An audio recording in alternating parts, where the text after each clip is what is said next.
नमस्कार। सबसे पहले मैं पूरे अणुशक्ति नगर विधानसभा के मतदाताओं को बताना चाहता हूं कि आने वाली विधानसभा में मैं अपक्ष उम्मीदवारी अर्ज दाखिल करने जा रहा हूं। क्या तैयारियां किया है आपने चुनाव लड़ने के लिए और किन किन मुद्दों को लेकर जनता के सामने जाएंगे? अणुशक्ति नगर विधानसभा में मैं पिछले वक्त भी खड़ा था, तभी भी मुद्दे वही थे और अभी भी आने वाले इलेक्शन में मेरे मुद्दे वही रहेंगे।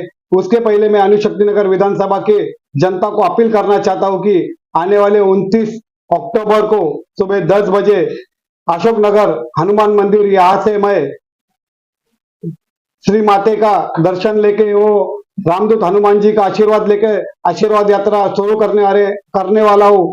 लाखों की संख्या में आप मुझे आशीर्वाद देने के लिए उपस्थित रहिए और अणुशक्ति नगर के विकास के लिए और हिंदुत्व के रक्षण के लिए ये अपक्ष उम्मीदवारी अर्ज मैं भरने जा रहा हूं। रही बात मुद्दों की, तो मुद्दे वही है। मैंने आपको बताया था पिछले वक्त भी कि अणुशक्ति नगर विधानसभा ये ज्योग्राफिकली बहुत बड़ा है, लेकिन यहाँ हमारा दुर्भाग्य है कि जो भी उम्मीदवार चुन के आता है वो अणुशक्ति नगर के बाहर के कॉन्स्टिट्यूंसी से चुन के आता है। नवाब मलिक साहब थे, वो भी कुर्ला रहते थे। तुकाराम काते साहब थे, वो भी घाटला में रहते थे। तो स्थानिक मुद्दे, स्थानिक परेशानियां ये स्थानिक लोगों को पता होता है, बाहर लोगों को पता होता नहीं है, क्योंकि उनको यहाँ आना नहीं है। अभी स्थानिक मुद्दे क्या है, तो आप देख सकते हो कि ये अणुशक्ति नगर ज्योग्राफिकली इतना बड़ा है कि यहाँ पहाड़ी इलाका बहुत है और पहाड़ी इलाका होने की वजह से यहाँ की रस्तों की समस्या बहुत बड़ी है। रास्ता की समस्या तो एक अलग बात है, जो सबसे बड़ी समस्या है यहाँ वो आरोग्य, एजुकेशन, रोजगार। अभी आप मुझे बताइए कि आमदार का काम क्या होता है। आमदार का काम होता है कि ये सब सुविधा है जो इंफ्रास्ट्रक्चर की, ये आपके विधानसभा में आप चालू करना चाहिए। लेकिन पिछले 10 वर्ष में, 10 नहीं 15 वर्ष से नवाब मलिक साहब 2 टर्म आमदार रहे, तो तुकाराम काते साहब 1 बार आमदार रहे, लेकिन हमारा दुर्भाग्य ऐसे कि पिछले 25 वर्ष से यूसुफ अब्रानी साहब थे, वो भी कुलाबा में रहते थे। मतलब इस अणुशक्ति नगर को स्थानिक आमदार मिला नहीं है, उसी वजह से इस अणुशक्ति नगर का विकास नहीं हुआ है।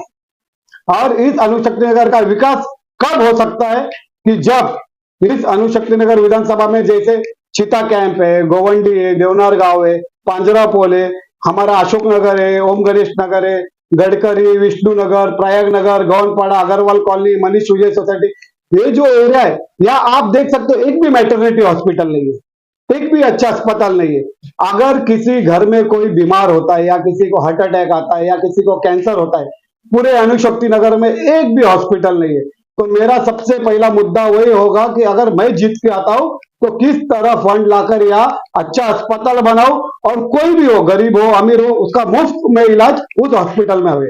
उसके बाद पूरे अणुशक्ति नगर में एक भी स्कूल या कॉलेज नहीं है। महानगर पालिका की स्कूल है, लेकिन उसमें उस स्कूल में टीचर्स लोग की संख्या बहुत कम है। तो अगर आप बोलते हो कि बच्चा ये भारत का भविष्य है, तो बच्चे को शिक्षण देना बहुत जरूरी है और शिक्षण वो मुफ्त होना चाहिए। सरकार कमिटमेंट तो करती है मुफ्त शिक्षण की, लेकिन पूरे अणुशक्ति नगर में एक भी ऐसी स्कूल या कॉलेज नहीं जहां बच्चों को मुफ्त शिक्षण मिल सके। उसके बाद यहाँ सबसे बड़ी समस्या है रोजगार की।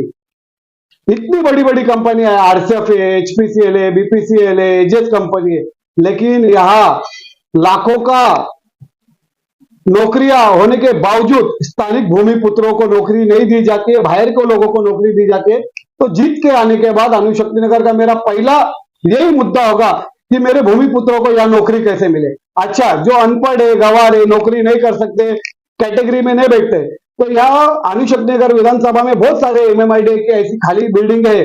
लल्लू भाई में है, फिर अशोक अपने कुकरेजा कंपाउंड में है, विष्णु नगर में, गवनपाड़ा में, चिता कैंप जैसे इलाके में अपन हर घर में छोटे छोटे लघु उद्योग चालू कर सकते हैं, जैसा पेन बनाना, शार्पनर बनाना, टोकरी बनाना, झाड़ू बनाना।